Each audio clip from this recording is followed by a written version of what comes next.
Sedatia, one also was a big kind of papa, Pamizo, and a 5G drink. Yadamwa Sadamwas, 21st clinic, where your sciatica expert, or your so sciatica, Diano, Fakwadan, where no one share and Famaon. A faith through Herbal Center, woman so draw a diapa, I have 3 core capsules, when your beer, and I rebel to me a boy with Siatio Coco, and I am Timonona at Twasie. I ask Shannon to say a double live. I will Facebook where Sompa 93.1.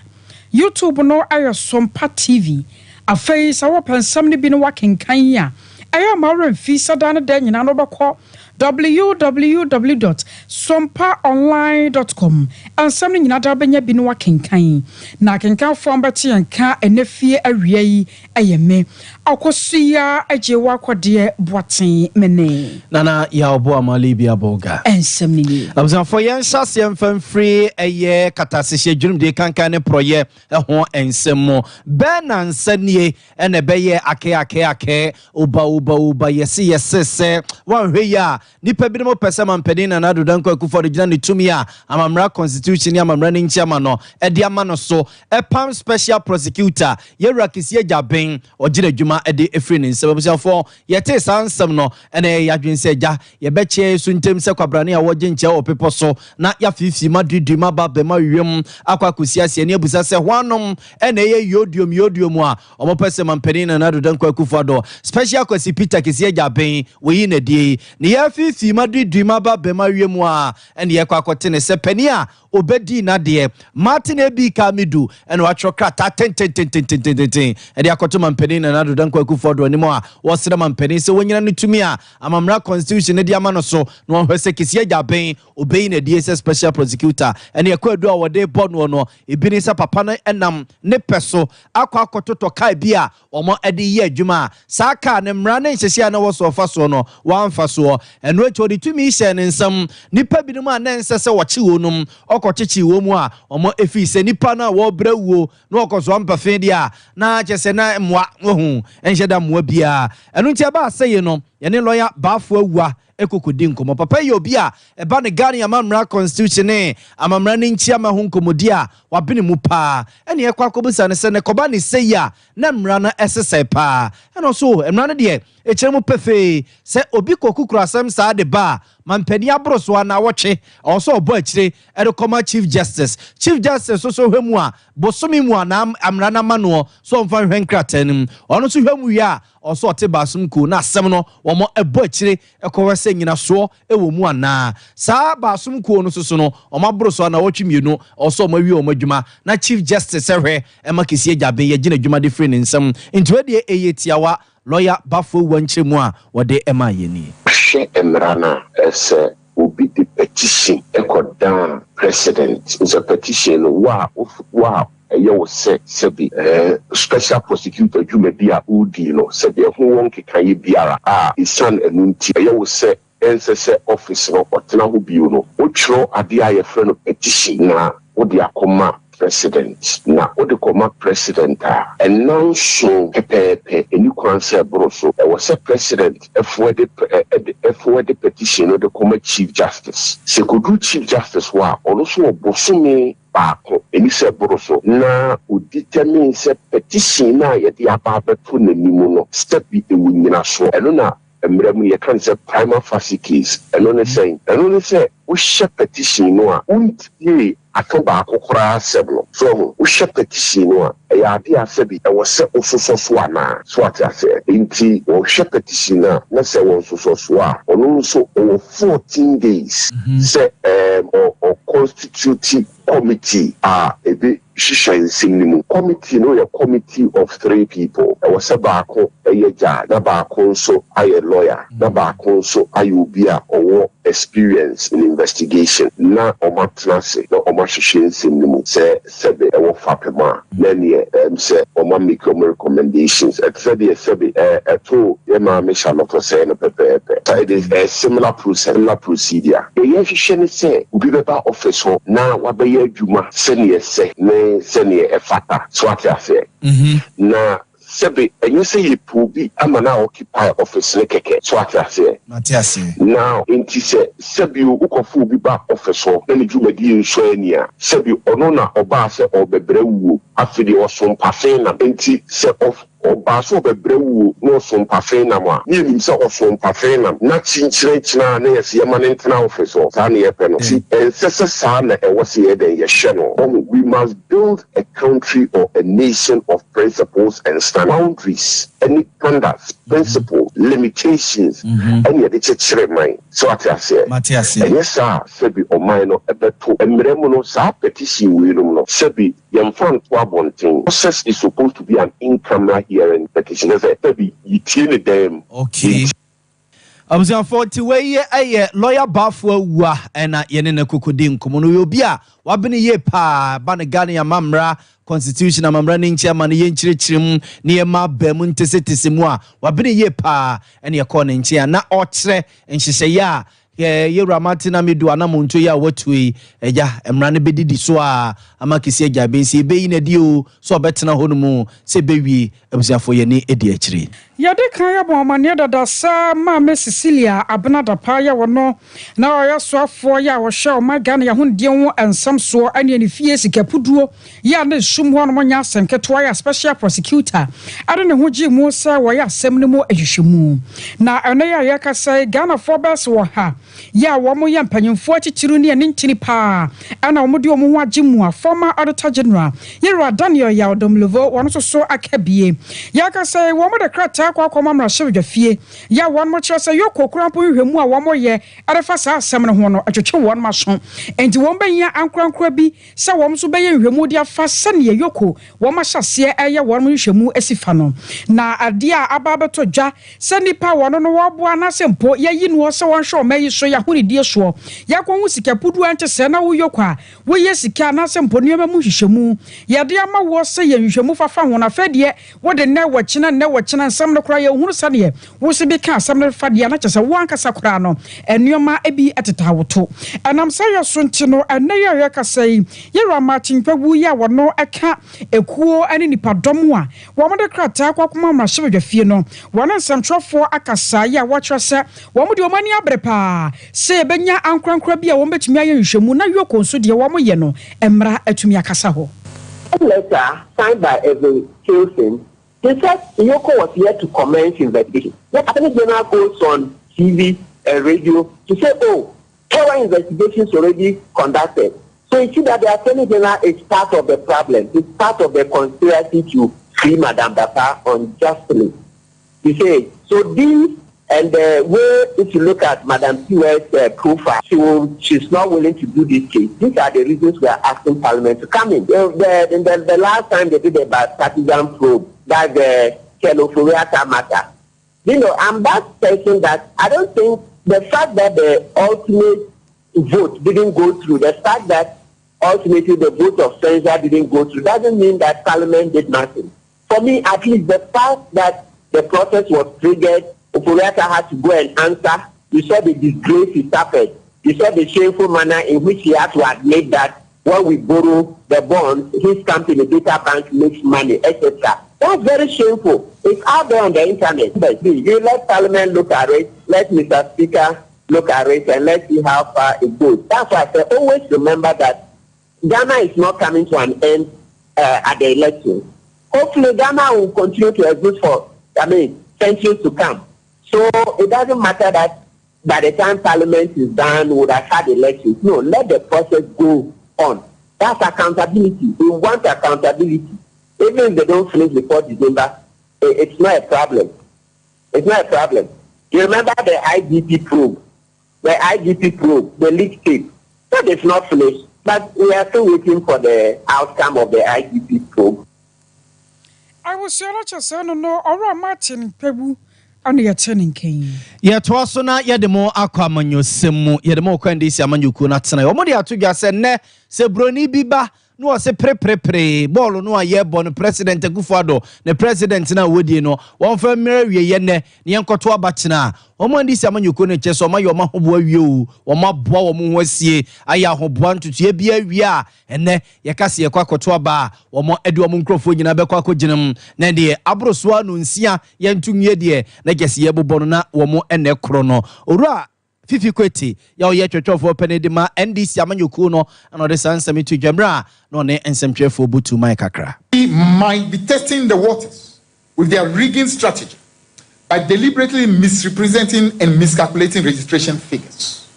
Our prompt detection and exposure of these egregious errors should serve as a clear warning to the EC about the vigilance of the NDC. We are fully prepared to safeguard the sanctity of the coming elections. We expect the EC to now firmly renounce any intention, if it exists, to collude with the failed NPP government to rig the election. The EC is compelled to address the 35 critical questions posed by the NDC regarding the theft of the biometric equipment. The gravity of these issues cannot be overstated, and we demand clear and prompt responses. Furthermore, we insist on the initiation of an independent bipartisan parliamentary inquiry into the conduct of the Electoral Commission, particularly focusing on the stolen BVR case, which were under CCTV surveillance at the Electoral Commission headquarters, and the mysterious disappearance of BVR. Abuzia chochofo pani demand isi amanyuko ni yewura Fifi Kweti ne yetene kanana nso a eno ache no de so se pra bia as MPP fo afa omo peso mo di wia banima fi no omo so omo huni nyina o omo huni nyina na enye ye ne enye ye china sa omo nhihie ni nyina nyame be pegu ama bonsam de ye tampiku atwene mi. I would like to caution that President Akufo-Addo is treading on treacherous ground, possibly encouraged by assurances that the Electoral Commission of Ghana will rig the 2024 elections in favor of his party. If the EC by any chance harbors any such plans, then they better revise their notes. As the General Secretary of this party, I want to assure all Ghanaians that MPP's machinations will not prevail. They will have no choice but to vacate the Flagstaff House and hand over smoothly to President John Mahama and Professor Nana Jane Opoku-Agyeman in January 2025. Usia reme da ni ranwa na se no chochofo pani de ma ehe jobojo eyezu eyeza edebi keke ndisi amanyuku ni yewura Fifi Kweti ene yete nenken. Electoral Commission go so da ya watch di sani ebere aye nuanu ma won monya finhia no dum wotwe ne won mo a voter ID cards no wo mo ni bie no wo mo sa ebetumi aka bie na wokọ seche south aye mense no emu a ma me Catherine Recklin wono ene si aban no na emu ewo ho na woni amane boni na sapon atwetwe nkomo wa agonade atudwa atrese wo basra pa mo obi ntutu nsem nguwa sum anka se voter ID card no kra wokọ na fa so ni so sanse Ghana card aba ene de kaka ho wo so obi nim edako a ehu behia sa wo de ba ye adwuma wo behia wokọ ya nkrata bi ne beka se fa voter ID card bra anase mpo wokọ aba na wo behia sa wo betumi ade dwuma wo se ade bia da ye mamu na de bia no aya na ade hye no so betumi de wo mu ho agim woni aye bi se ne be yi a ekoba se ade ne yeyi a won so ye be yi wo na won so ho atumi ahenha wo na ebra wo de afutuo ema Ghana ade hye no ansam sei ene wo se de kire amane boni nana sapon edintro no ye frɛ bibi civic responsibility so wonyini a na ye ka se wonyini a na kire so wadi mfie du hotwe wotimi ware wotimi ye adwuma bi wobetimi kura akotra so okopɛ mpiedu so okopɛ position bi a ye higher yi a kire se wadi 18 years e declare fan se wonyini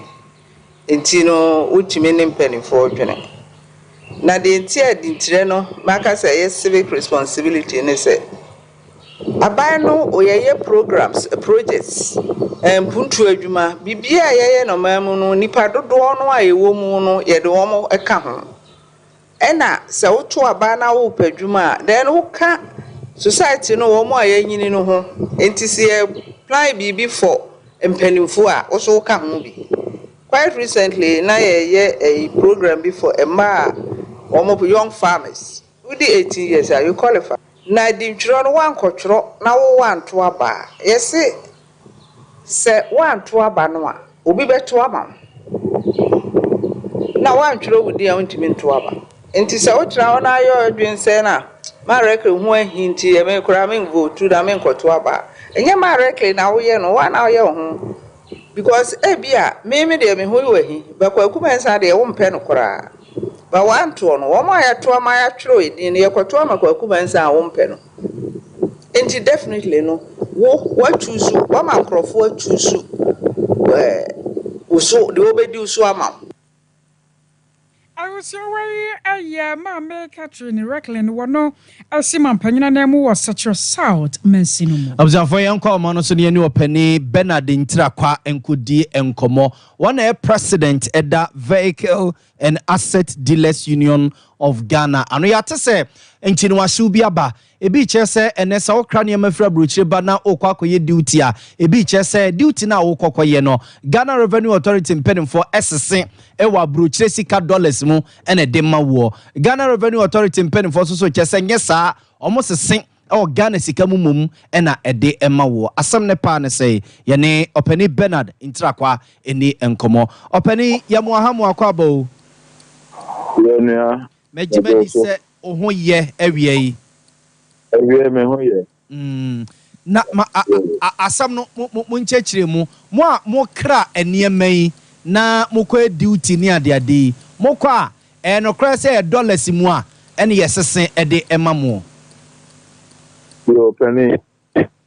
so we the Memphis iPhone is na michia wahwefo no wati ko nyina na Memphis iPhone ya we so enchia me union branch wo Kumasi chairman in cancer we michia no be owudia so me se me to kasa ni ya o pese obi sa se the new ba Memphis say the car ya bo chiri ba ye kwako yi a ye the dollar na ye de sistema ye na na ase egi en sidi ai sana mpese me bisa ho me pa cho de tie ne se enam se ye di sika car no fi amano ne na ebe ne so di US na e de ba sika na wo de be duty na wo be ye no wo be tua ne sidi na mo ye the dollar rate e na ye de be mount so when I met dollar rate any the amount. Now the say ya me no ka say dollar no say number 15 and now say 14 now.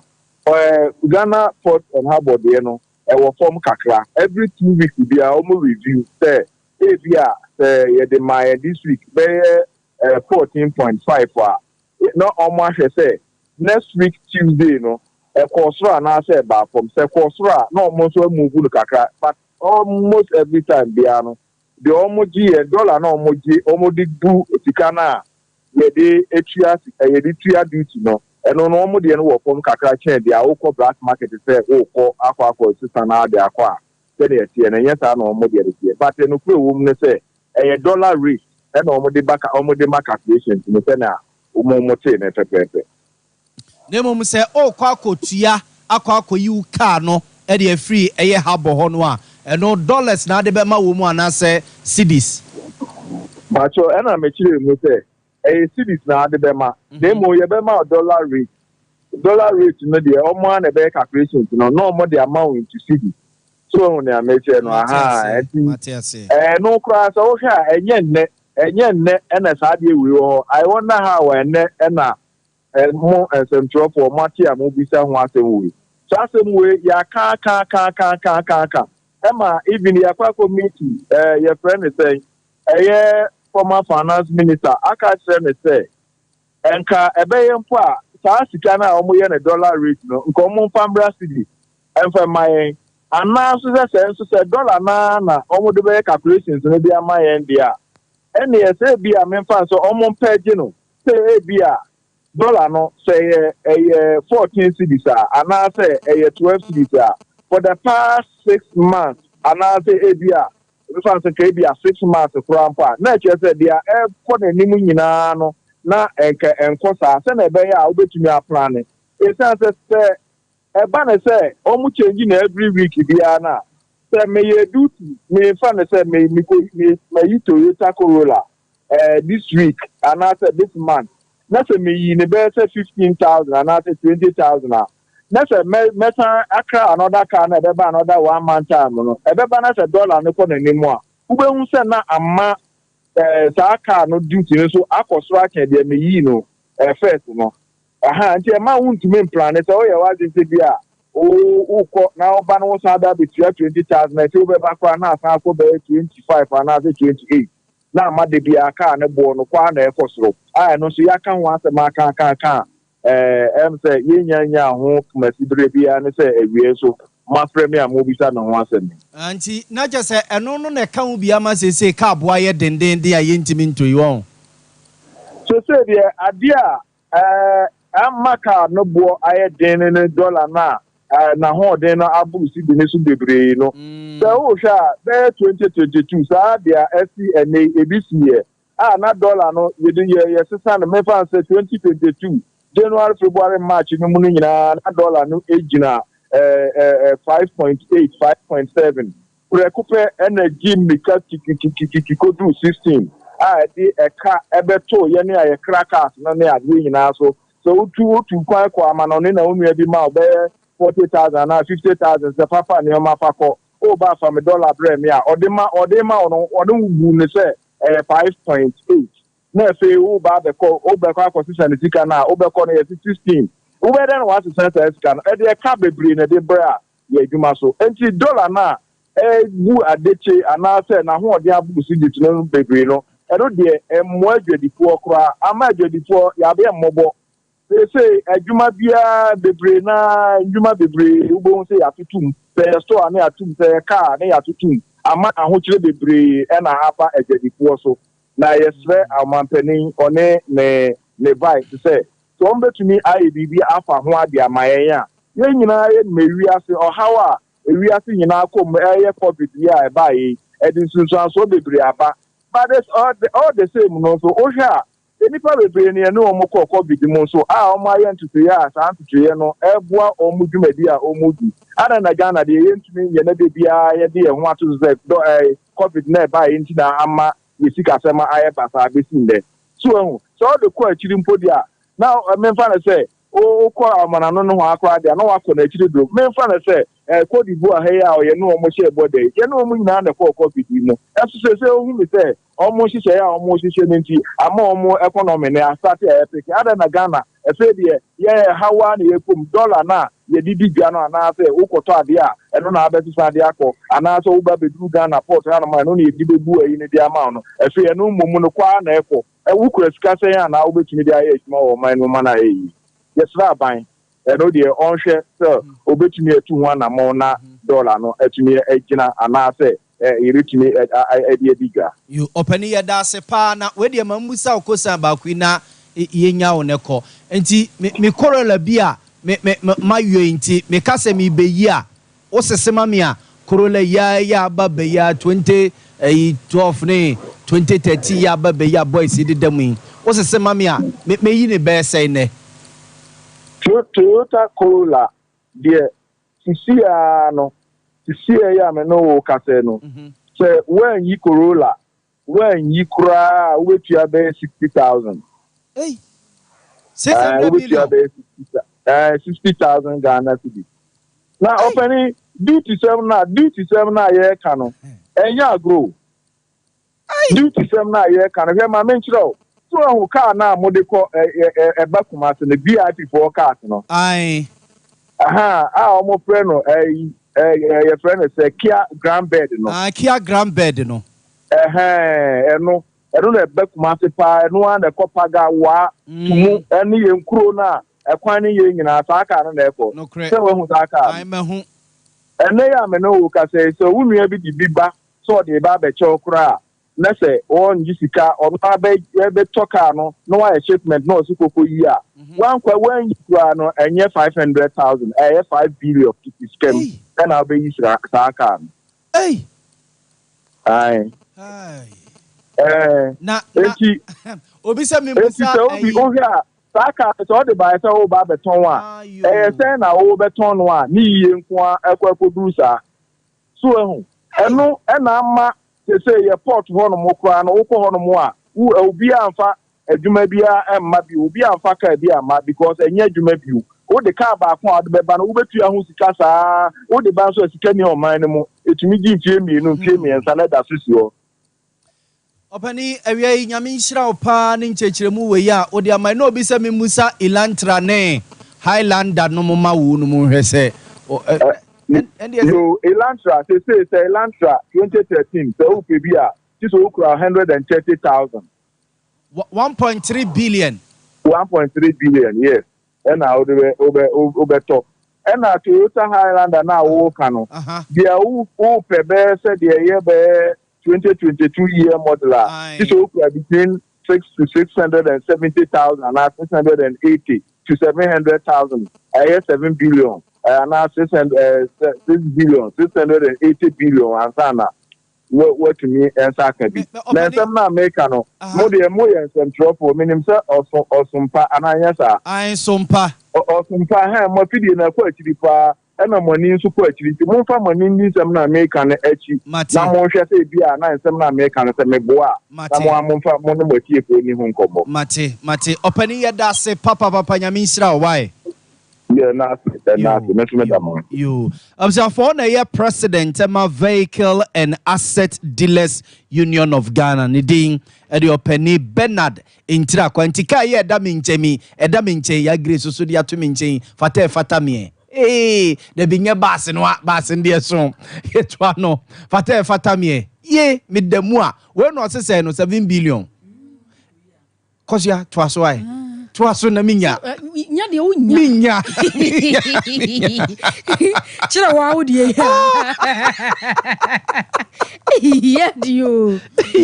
ya twaso e I was here at one seminar so at your free her Dr. Kofi Tonto wano ye political aid at the mama mpanyabe de Dr. Alhaji Mahmoud Baumia and now we to ja atro say na dollar na kwa kwasoro no a amasidi na hoden eba fom no nyese bia ba ne hui anase mpo wa hu an wabu na ni aguso empese wo bepa ho asem krampo aka wasense hyegu akwamu ya ban no ehwe sane be ya o man sidi na besan so nya hoden san se nei wo ma wo sa dollar na kwasoro bebreba ya na ha Ghana man ema adwadifo ho kire wonom wo mo koyi nneoma bi se nei ya sha ase sisikai wo port ne ade yi wo sa sa nneoma ne nyina ya de a eye dadwene pa de mama mpanyini ya nei wo hwese nneoma betimi agu akwamu ntam na boam yesidi no asachira ne naso biu the year 2022 around October and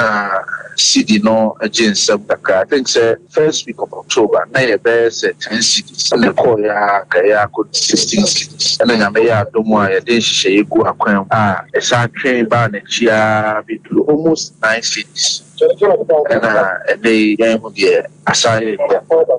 asa abase and the thing is a shebe bree cost about the shebe bree go akwan ye be say Ghana for say chairman America mono bia pesa akoyi ya dey here mampani akofo and ya dey so here Euro Mahmoud Baumia se ba se ya na dey ahonye bree eba sabi adwuma no traders amko akwantu mko fa ne maba mo sika eso mo de kokran ne maba se sidi ma mo de ne kofo ma de chere ne se so mo pesi di dodo na mo de akwaje dollar kitu e de akokran mo ne ma na so mo so fe sidi no dodo ne so ton ne ma na o bi be ka se ne otono sidi edumu a obe na bi asiti tia se ne be ya obe na sidi ne dodo na no ti di akokran ne maba enti ono na o yekati ni na ho chere no okọ edwama so akokran ne maba Otete menso mene wa ye koto ne niema tememfo no nso ye tete tie asesa se ebasa niema bibre na say yen economy no focus am your friend says an open economy and once you have an open economy no niema wodi ye ho ewudi de wodi ye ho ne ade nyina no emu ha mo ope aduowotwe kokọ amano ne kokaba ema immense so kesi ewo sikasams enti ye can be say yen Ghana ye inflation no na usually externally influenced yɛrekɔ so ɛwɔ adwaman so ne nyinaa ka ho na ɛboama yɛnso inflation ɛkɔ so a ɛmmoa nti aseɛ deɛ yɛbɛtumi ayɛ biara sɛ aban na yɛde aboa yɛwura sɛbe campaign ne aproba a wɔyɛ ɔdi ho nkɔmmɔ ɛna wokenkan ne nhoma nso a ɔde bɛto dwa ɔgyefoɔ bosome ne deɛ ɛtɔ so nson so a ɔdi ho nkɔmmɔ kyerɛ nneɛma a sɛ nyame yɛ n'adom na wɔnya abɛnwa no a na tumi ne bɛhyɛ ɔno nso nsɛm a deɛ ɔno nso bɛtumi ayɛ kwan a ɔpɛ sɛ ɔde fa so ɛboa ɛma yɛn dollar ɛne yɛn cedi ayɔnkofa no ɛti so adeɛ baako ne sɛ wohwɛ kwan a yɛfa so charge yɛ import duties na ne nyinaa affect yɛn inflation na affect yɛn currency nti yɛte aseɛ yɛbɛsrɛ Ghanafoɔ sɛ ɔmunya abokyerɛman ɔman sɛbe Akufo-Addo bae wayɛ Dr. Kofi Tonto ane yɛte ne Openi Prince Kofi Amoaben mrebi atwam no na ye pene kwanche for that UT banga no na ye ne dia ansa na eba abedane ama ye gunu ne wonsem de na papa ya o na ekofa ba ya bank na ye ne dia na wakasa dia for democracy oh my god ye de ye adwuma sese no wo kire se on the office democracy no ewiase nyina eye de na so my Ghana de amwa yen amye nya ni papa ama no ama medie ye so nti on de senko nya pa ne nke ma no tumi se ne onye bibia o se mampani Akufo-Addo nko besesa no ko beyi na fro se mampani fi se wa moa yen kra Openi Prince Kofi Amoaben. Of course we have leaders, we choose leaders and they are leaders, but we choose our own kind, and we've unfortunately arrived at a situation where we have what we call democracy, which is supposed to be the best form of governance, and we are practicing it. But this democracy makes me feel hopeless about the whole situation. It will never give us a good leader, because the issue is by the time the leader gets into position, he's been corrupted already. He owes too much money, too much favors. He owes the party, he owes individuals, and then our constitution also makes him too powerful to really satisfy all these people that he owes. For example, the president appoints or approves of about 6,000 appointments. The way of awarding the position to people too is that it's about who has served me or who can serve me. I mean, somebody wins, say, primary, so he's going to parliament and he gets a CEO appointment. That's quite recent. People get appointed not because they know the subject, not because they have the expertise and experience. It's because they are serving the powers that be. So it's not about merit, actually it's about mediocrity. And these guys go, because they know they don't know, then they become pompous and cover their shortcomings and things, and disrespect people. I'll change the president, and probably I'll put Kushia Chief as president. So I have a few people, but I see they've been cowed, one per or what effect. There are a few people who are like me. I try in controversy. I don't care what people do. I want to do the right thing that I believe is right. For Prince Kofi Amoaben kane pere kwanche fa no da UT bank ya no eno ache no de esoso se emfa oni democracy or how e dia breye no obeka se eya ne sa since ye betwese kan ani tu e de ahye o man no. I'm scared in the sense that even though it's not difficult to see that NPP has messed up badly and disappointed Ghanaians, they have a lot of money, stolen or whatever. They have a lot of it. And therefore, they will use it to try to stay in power. That is where my fear comes in, because I think if there's an obvious win for NDC and the NPP are using their money and influence to rig and do all sorts of things might explode. Look at talking about the machetes and guns that people are tooting. So we have to pray that for whatever reason, the elections go smoothly somehow and we're able to choose a new leader. And whether it's NPP or NDC, it is what we have. It's better to have peace than anything else, because our situation, we say, is bad. It's better than being at war. So let's thank God for his mercies. Let's try and pray for things to calm down. But certainly, we're going through a lot of hardships. And the change is not going to be very smooth. I mean, some people will give it to NDC, NDC will have to fight for it. And already you see, like, what is happening with the Jews and the rest. Observe to where your penny captain retired, Prince Kofi Amoaben. Can a penny conchef no the UT bange ano? Yeah, kwa umano so na ni amani boni ya watu ya nkrafri Marshal Jafie na ya chichia kwa kodi enkomo. Ya tatesa nde Marshal Jafie wano kwa setina nde. Butupusha mudie bi ababa kwa soye wako yase. Wamunyina eba setina na wano shadi ye atu ye. Na nama hari? Mejuso Oma wa bedru na won ma hyase asetena no. Mini amamenda was near Konya with the ambassador. Said the wedding card woman. Neighbors need the first to do people of Parliament.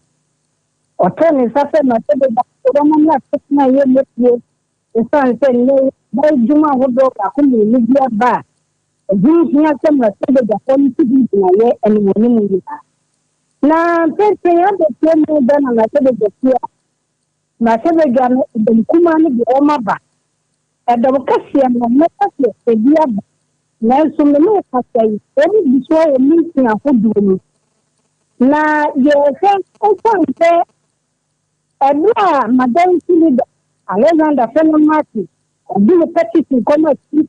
na also speak for also to petition again but here say I'm coming some of the beginning the form of his no more do not get my my beginning the big kind of my penny for what power. Now, from the man, no custom like the agency. And let you know, I buy yourself.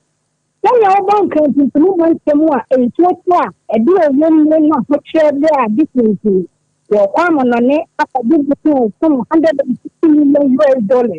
Money what the about the patient. And let's by say, something that Mr. Big done a flooding of the emergency. Companies are here, more gun. Now, one of them have better than one effort. A young woman, no custom in the body. Nobody needs to appreciate it. And to many money in France and then a human that said the number of may really see who do it. Now, my name is here, it's said. Man, Senator said, "What you saying? A bit to me of them at that band. I do my daily to me every time number 137. Then now that I say a different opinion. A bear when you young people come down the at some point, and I'm so about your commission. I buy letting. I call you on the mouth of I'm not watching. Now, so if I say, yes, 20 the more Cassadi or Yamna Shabby, a Minty, and the Cassian will say, after Commission Speaker of Parliament, Marban's man of people of Marban, Motor West Martin,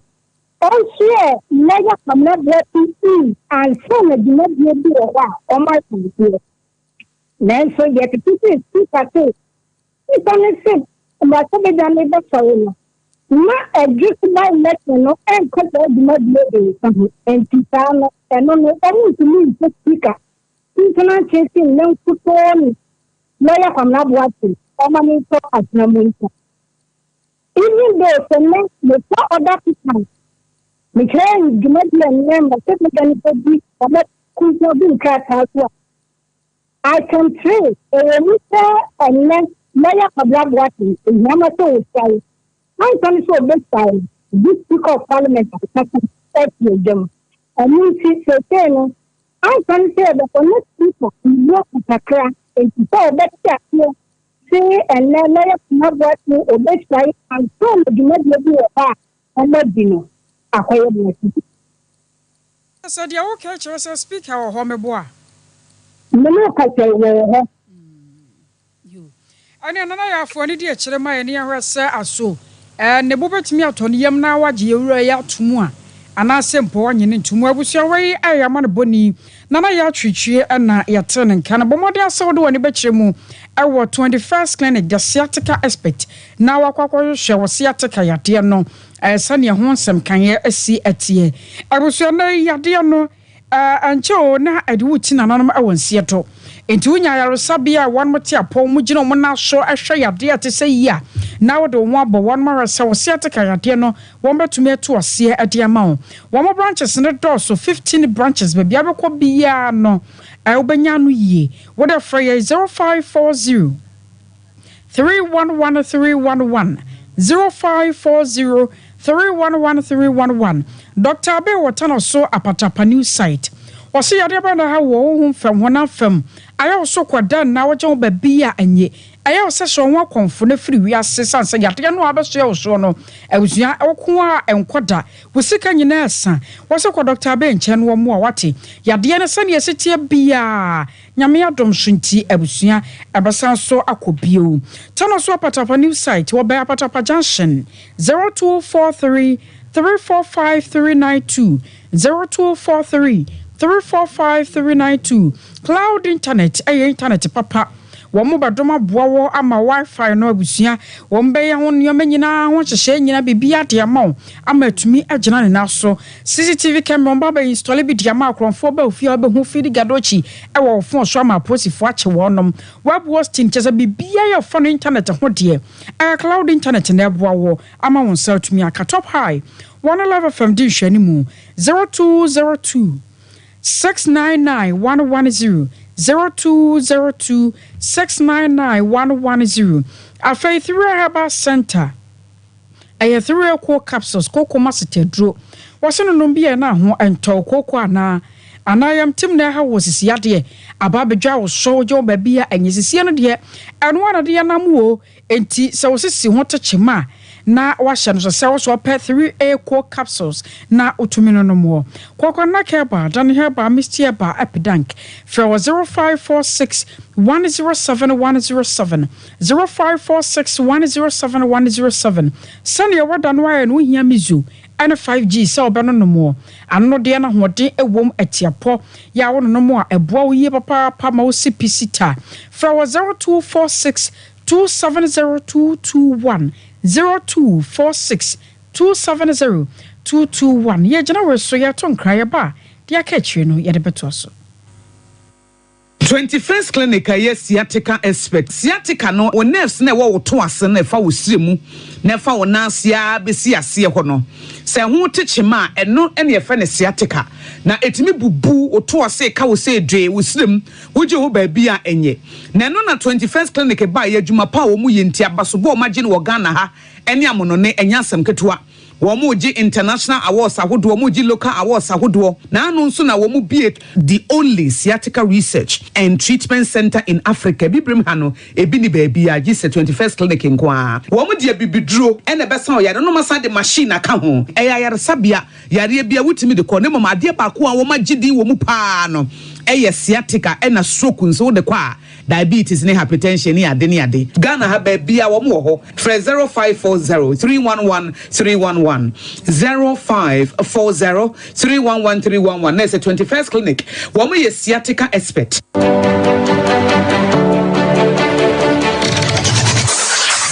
Introducing Mixer 5G Sparkling Drink, a whole new refreshment in a can. Mixer 5G is a tasty non-alcoholic drink. It is a perfect companion for all your events, including parties, weddings, and funerals. It is made with green tea, ginseng, guarana, grapes, and grapefruit. Get refreshed with Mixer 5G Sparkling Drink. For bulk purchases, contact 0246 270 221. This advert is FDA approved. Brakasa ye duabon waso a ne dwumedi wo nipadua biara pom den ene na brabo mu ne hienyi pa enye brakasa nko nuaban ne haban bi te se ko nsusu a abonwono ne dia akeka ho no kura enwanunu ahodo a ekọ animu yi ankasa brakasa ne sa nuaban bi nom ne akeka bobudi afa abefo kwan so a ye de aye brakasa powder siesi nipadua na aba akwa ahodo no ho ban afri mpani yade ne yade ahodo pi ho fa enkodate de ma baako freduane anopa ne anwumre anafa enkodate de ma baako woni nsuhie yeti anopa ne anwumre wobra wodidi awie ubenya prekese powder to Kingswalk Herbal ne Heroes Herbal Accra Okesi Drug Lane Dani Herbal Kumase Mensa Takrade Mose Pharmacy ne Greenlight Pharmacy Sunwane Cash and Carry Supermarket Asantoa Herbal ne Bibidro Depot Techiman Sewa Herbal Mampong etufo mfre 0550 19 15-14 prekese powder aduane san ye dro FD ahwehwe sankratu emu agiatum